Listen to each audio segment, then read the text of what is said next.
the sound of metal scraping against bone.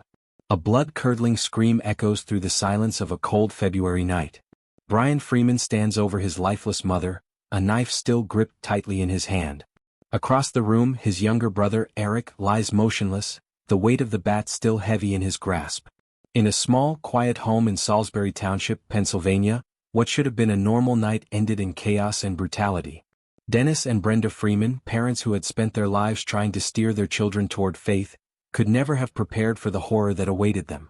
The attack was quick, violent, ruthless. But what led two brothers, Bryan, just 17, and David, 16, along with their cousin Ben Birdwell, to carry out such an unimaginable act?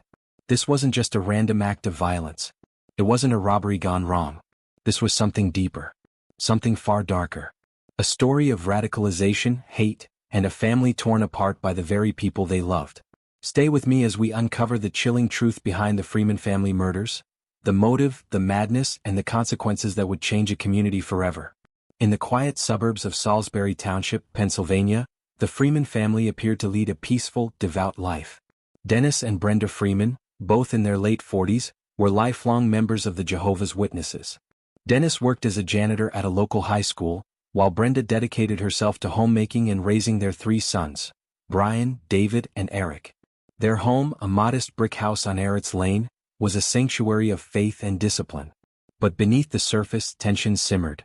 Bryan, the eldest at 17, and David, 16, began to rebel against the strict religious upbringing. By their teenage years, both boys had distanced themselves from the faith that had once been central to their lives.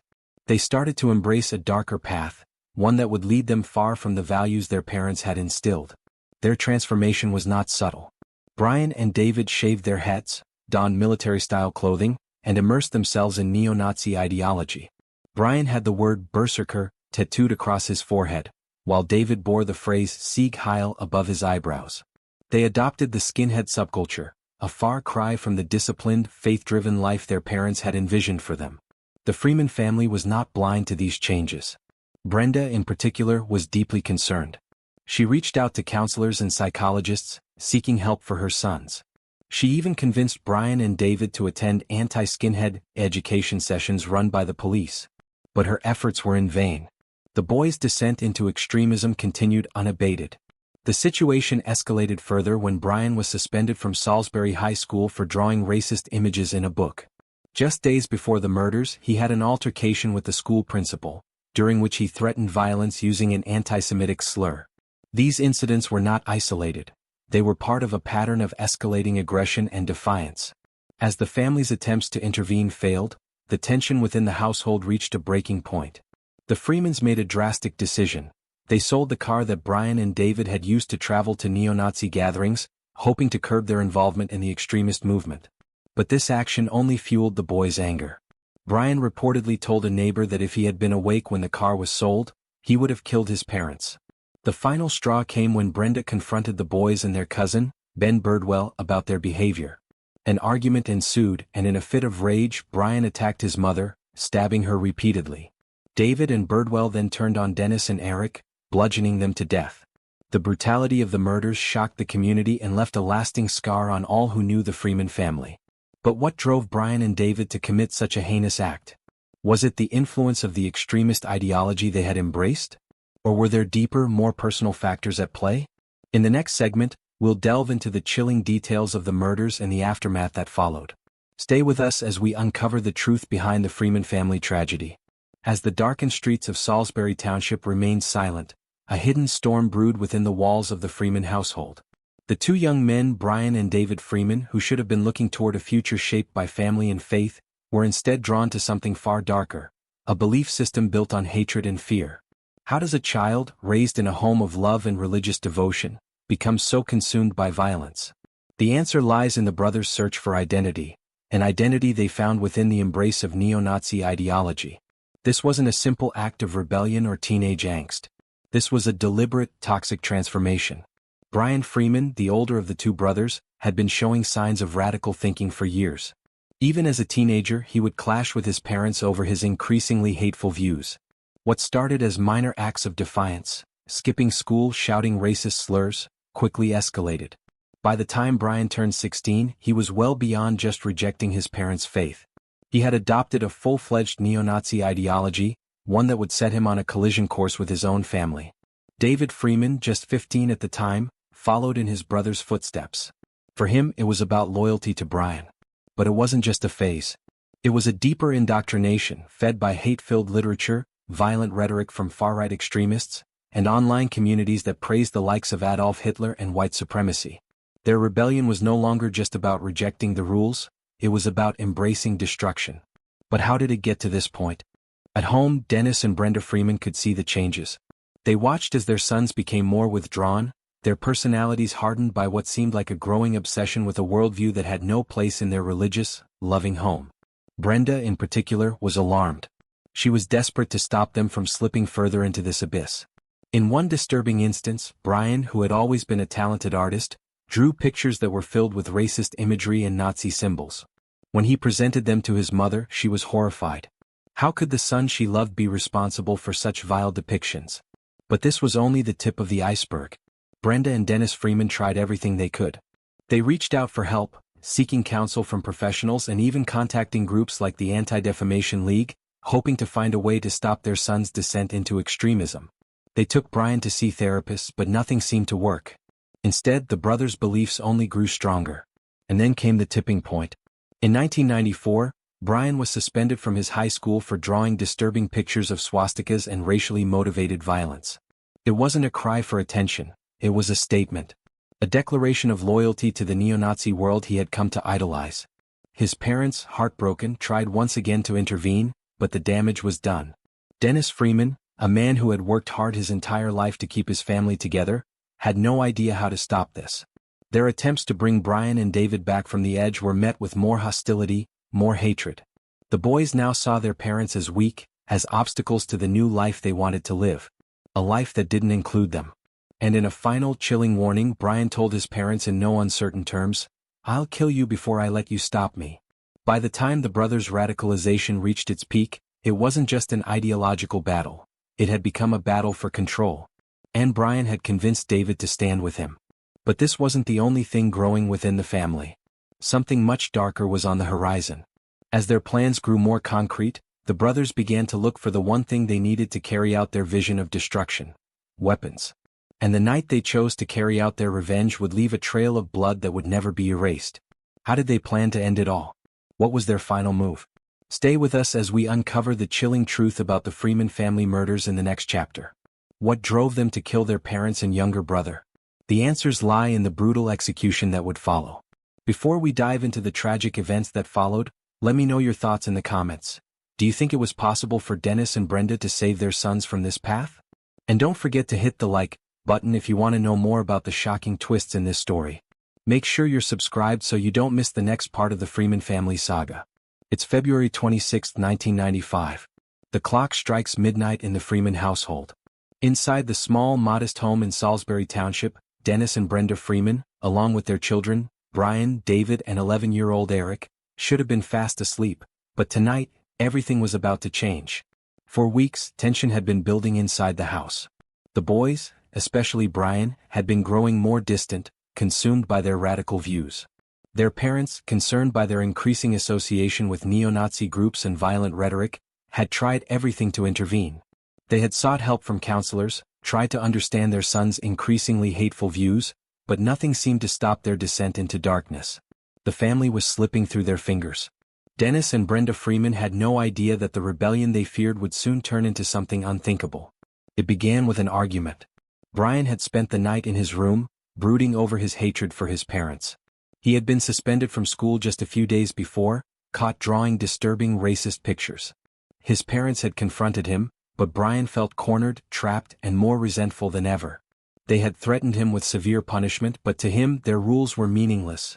His radical beliefs were far more powerful. David, just a year younger, was complicit in the growing tension. He was often seen as Bryan's right-hand man, never questioning his older brother's actions. But tonight they both had made a decision. They had been planning this for weeks, waiting for the right moment. Now that moment had arrived. Around 2 a.m., the Freeman family's nightmare became reality.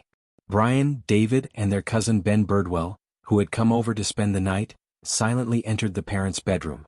Bryan, filled with anger and adrenaline, lunged at his father, Dennis. With the precision of someone who had been stewing in hatred for months, he drove a knife deep into his father's chest. Brenda, startled by the sound of the attack, screamed. But her cry was silenced with a blow from the baseball bat David had grabbed. The brutal assault continued without mercy. Bryan moved from his father's body to his mother, stabbing her repeatedly, while David joined in with his own violence. The noise, the chaos, it was unimaginable. And yet, in that moment, the two brothers were numb. No remorse, no hesitation. Just the cold, detached pursuit of a twisted desire. Meanwhile, in the next room, young Erik was sleeping soundly, unaware that the horrors unfolding in the next room would soon be his own fate. The brothers didn't stop there. As their parents lay lifeless on the bedroom floor, they moved toward the next target. Erik, their 11-year-old brother. The cruel weapon of choice was an exercise bar, which they used to strike Erik in the head. David then used the baseball bat on him as well. In mere moments, their once loving brother lay dead in the same home that had once held warmth and laughter. But Bryan and David weren't done. They knew their actions would eventually catch up with them. The plan had been set in motion, but there was one final detail they needed to take care of: the aftermath. They cleaned up. With a disturbing calmness, they wiped down the weapons they had used, discarding them where they could. Then they did what no one could have expected. They went back to their rooms acting like nothing had happened. As if their actions were just another part of the normal, everyday routine. It's chilling to think that after taking the lives of their parents and brother, Bryan and David could return to their rooms and sleep. The cold indifference to the carnage they had just created spoke volumes about how deeply they had fallen into their radical beliefs. The murderers would spend the next few days preparing to flee. They took what little money they had, made plans with their cousin Ben Birdwell, and left the house behind. But one question remained: why had they done it? What drove two young men raised in a family that loved them to commit such a brutal and senseless act? Was it truly about their hatred for their parents and their desire for freedom? Or was there something deeper, a flaw in their psyche that had led them down this twisted road? Their escape wouldn't be as clean as they had hoped. But before we go there, let's pause and ask ourselves, how far can hate and radical beliefs push someone before they break? Could this tragedy have been prevented? Or was it inevitable, given the escalating tension within the Freeman household? Now that we know what happened that night, let's uncover the chilling aftermath. The police investigation, the capture of Bryan, David, and Ben, and the eerie calm with which they carried out their crime. Before we dive into that, make sure you hit like and subscribe to this channel because you won't want to miss what happens next. Trust me, you'll want to hear how this disturbing case unfolds. Stay tuned as we break down the investigation and the shocking revelations that would soon follow. The Freeman family's brutal murders should have been a mystery, a cold case. But what the investigators soon discovered was more chilling than anything they could have imagined. The scene in the Freeman home was horrific. Blood splattered across the walls, and the bodies of Dennis, Brenda, and Erik lay motionless in their own home. Yet, despite the violence of the crime, there were no signs of forced entry. The windows were locked, the doors closed. It didn't look like a break-in. It seemed, for all intents and purposes, that the victims knew their attackers. As investigators combed through the house, they came across something strange: a journal hidden in Bryan Freeman's room full of disturbing writings. It wasn't just the words on the pages that were alarming, it was the deep-rooted hatred they revealed. Bryan, along with his younger brother David, had been consumed by an ideology, one that led them to embrace neo-Nazism. This wasn't the work of strangers. This was something far more personal. But was that the motive? Was it the extremism, or was there something else? The investigators started to turn their focus on Bryan and David Freeman. They knew that brothers often had close relationships, and in this case that bond seemed to have turned deadly. But could these teenagers, so young, so filled with rage, have really gone to such lengths to act on their extreme beliefs? And if so, why were they willing to destroy their own family? The investigators dug deeper into the Freeman family's history, and what they uncovered painted a dark picture. Bryan and David weren't just rebellious teens. They were lost, struggling with their own identities and increasingly alienated from their parents. Dennis and Brenda, desperate to steer their sons away from their extremist views, had been trying to get them help. Counseling, intervention, family therapy, their parents' efforts were extensive, but it seemed that none of it was enough to stop their sons from descending further into violence. But the real breakthrough came when a neighbor, someone who had often seen the Freeman boys hanging around, made a disturbing comment. They were different. They weren't like the other kids, the neighbor said. They talked about things that didn't make sense: hate, violence. It was all they ever talked about. With the case now moving from speculation to reality, the authorities decided to expand their search. They issued a nationwide alert for Bryan and David, but no one had heard from them. Days passed, and hope of finding the brothers alive began to dwindle. Then, just 3 days after the murders, a breakthrough. A tip came in from a concerned Michigan resident. Bryan and David Freeman, along with their cousin Ben Birdwell, were spotted at a gas station, acting suspiciously and attempting to flee the state.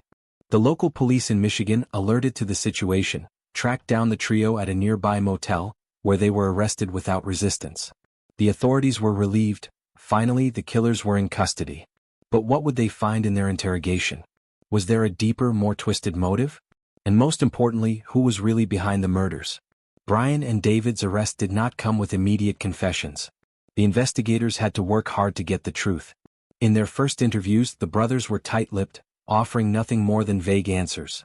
But then, as the weight of the evidence began to pile up, phone records, witness testimonies, the journal filled with hate, the truth began to seep out. David Freeman, during his second round of questioning, finally cracked. He told investigators about the plan, how they had been plotting the murders for months, motivated by their desire to escape their parents' control and further embrace their hate-fueled ideology. They had believed that by killing their parents, they could start a new life, free from the constraints that had been placed on them. But what about Ben Birdwell? How did he fit into all of this? Was he merely an accomplice, or did he have a darker role to play? Before we answer that, let me ask you, did you ever wonder how a family could fall apart so completely? How children could turn on their parents in such a violent and merciless way? Hit that like button if you're as shocked as I am. And if you want to know what happens next, the full story of the investigation and how the court trial unraveled, make sure to subscribe and keep watching. You won't want to miss what happens next. But Ben Birdwell's role in the murders? That's where things take an even darker turn. Stick around to find out just how deep the betrayal goes, because what they did after the murders might be more shocking than the crime itself. The Freeman brothers, Bryan and David, were charged with the brutal murders of their parents, Dennis and Brenda, and their 11-year-old brother Erik in February 1995. At the time of the killings, Bryan was 17 and David was 16. Both were affiliated with a white supremacist skinhead movement, a detail that would play a significant role in the proceedings. In March 1995, Bryan and David entered guilty pleas to the charges of first-degree murder.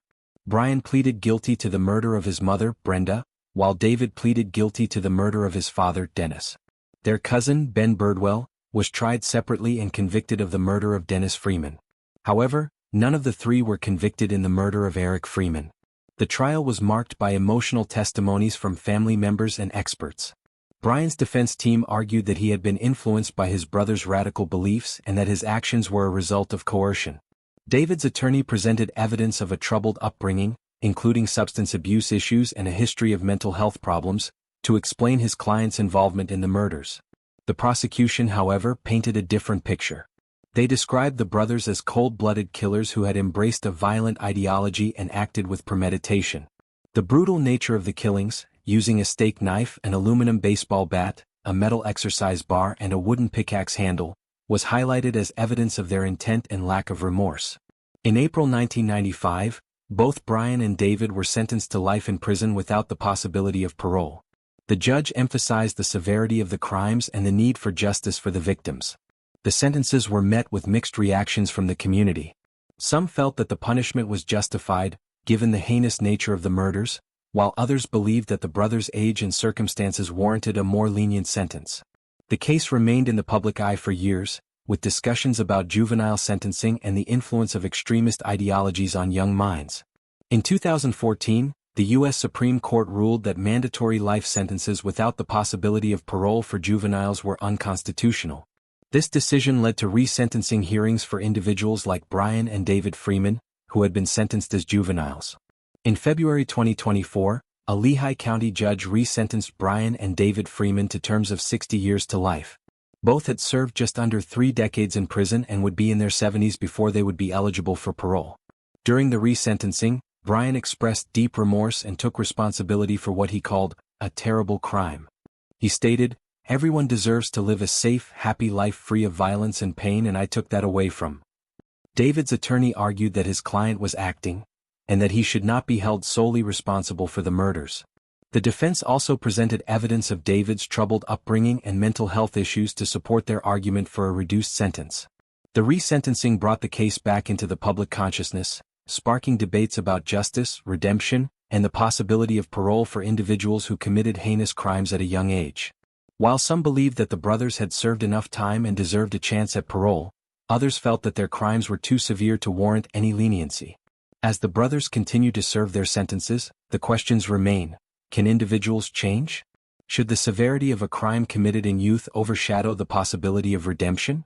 And perhaps most hauntingly, what does this case say about the influence of ideology on young minds? What drives a teenager to murder his own family? Is it a deep-seated hatred, a cry for help, or something more insidious? In the case of Bryan and David Freeman, the answers are as complex as they are chilling. Raised in a devout Jehovah's Witness household, the Freeman brothers were once the pride of their community. Bryan, in particular, was known for his eloquence and dedication to his faith. But beneath the surface, a storm was brewing. The brothers began to rebel against their upbringing, turning to alcohol, drugs, and, eventually, extremist ideologies. Psychologists suggest that such a radical transformation often stems from a combination of factors: identity crises, peer influence, and a desire for belonging. For Bryan and David, their immersion into neo-Nazi beliefs provided a sense of purpose and camaraderie that they felt was lacking at home. Their tattoos, Bryan's Berserker and David's Sieg Heil, were not just symbols, they were declarations of their newfound identity. But what about the psychological toll on the parents? Dennis and Brenda Freeman were not just victims. They were also parents grappling with the reality that their children had become strangers. Despite seeking help from counselors and even attempting to institutionalize their sons, the Freemans were unable to reclaim their children's affection or respect. This tragic case underscores the importance of early intervention and the need for communities to recognize the signs of radicalization before it's too late. It also raises profound questions. How can a family once so close-knit become the epicenter of such horror?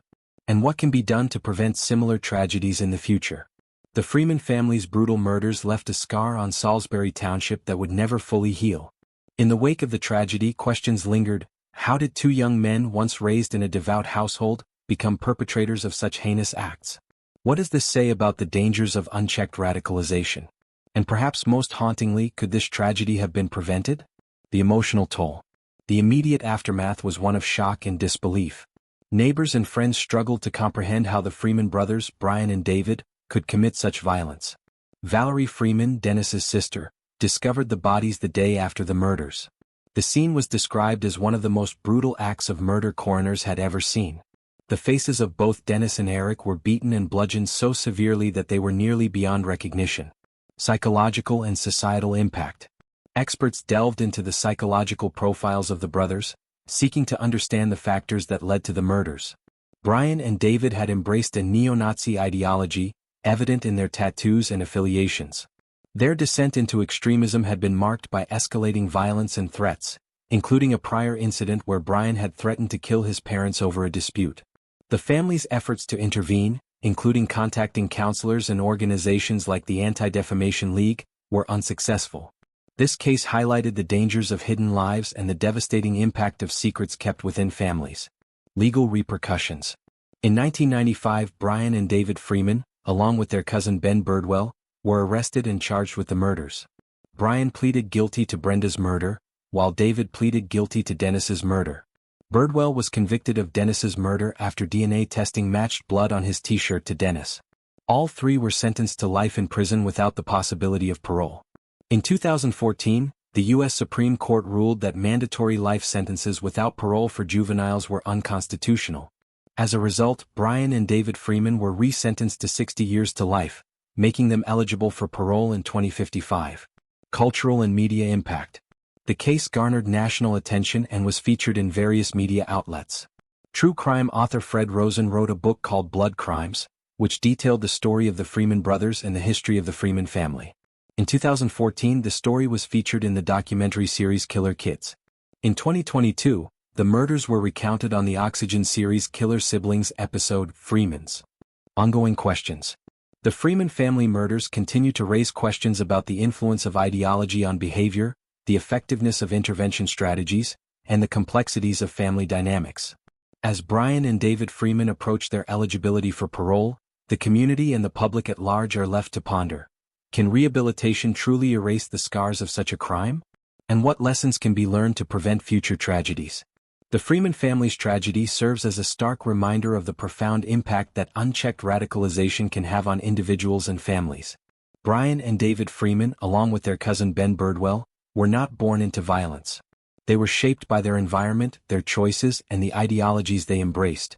Their story underscores the importance of early intervention, the role of community and family support, and the need for vigilance against extremist influences. As Bryan Freeman expressed during his resentencing in 2024, he would give anything to have my family back and take away all the trauma. His words reflected deep remorse and a recognition of the irreversible damage caused by his actions. David Freeman's attorney argued that his client was acting under his brother's influence, highlighting the complexities of familial relationships and the potential for one individual's actions to sway others. Both brothers were resentenced to 60 years to life, making them eligible for parole in 2055. Their future remains uncertain, but their past actions have left an indelible mark on their community and their own lives. The Freeman family murders are not just a story of a horrific crime, they are a cautionary tale. They challenge us to examine the factors that lead to such tragedies and to consider what can be done to prevent them. How can we better support families at risk? What role do communities play in recognizing and addressing signs of radicalization? And perhaps most importantly, how do we ensure that the lessons learned from such tragedies are not forgotten? If this story has moved you, if it has made you think about the complexities of human behavior and the consequences of our choices, we encourage you to engage with us. Share your thoughts in the comments below. What do you believe could have prevented this tragedy? And don't forget to like and subscribe for more in-depth analyses of true crime stories that delve into the heart of human nature and the darker corners of society. Thank you for joining us as we explored the chilling story of the Freeman family murders. Until next time, stay informed, stay vigilant, and always seek the truth.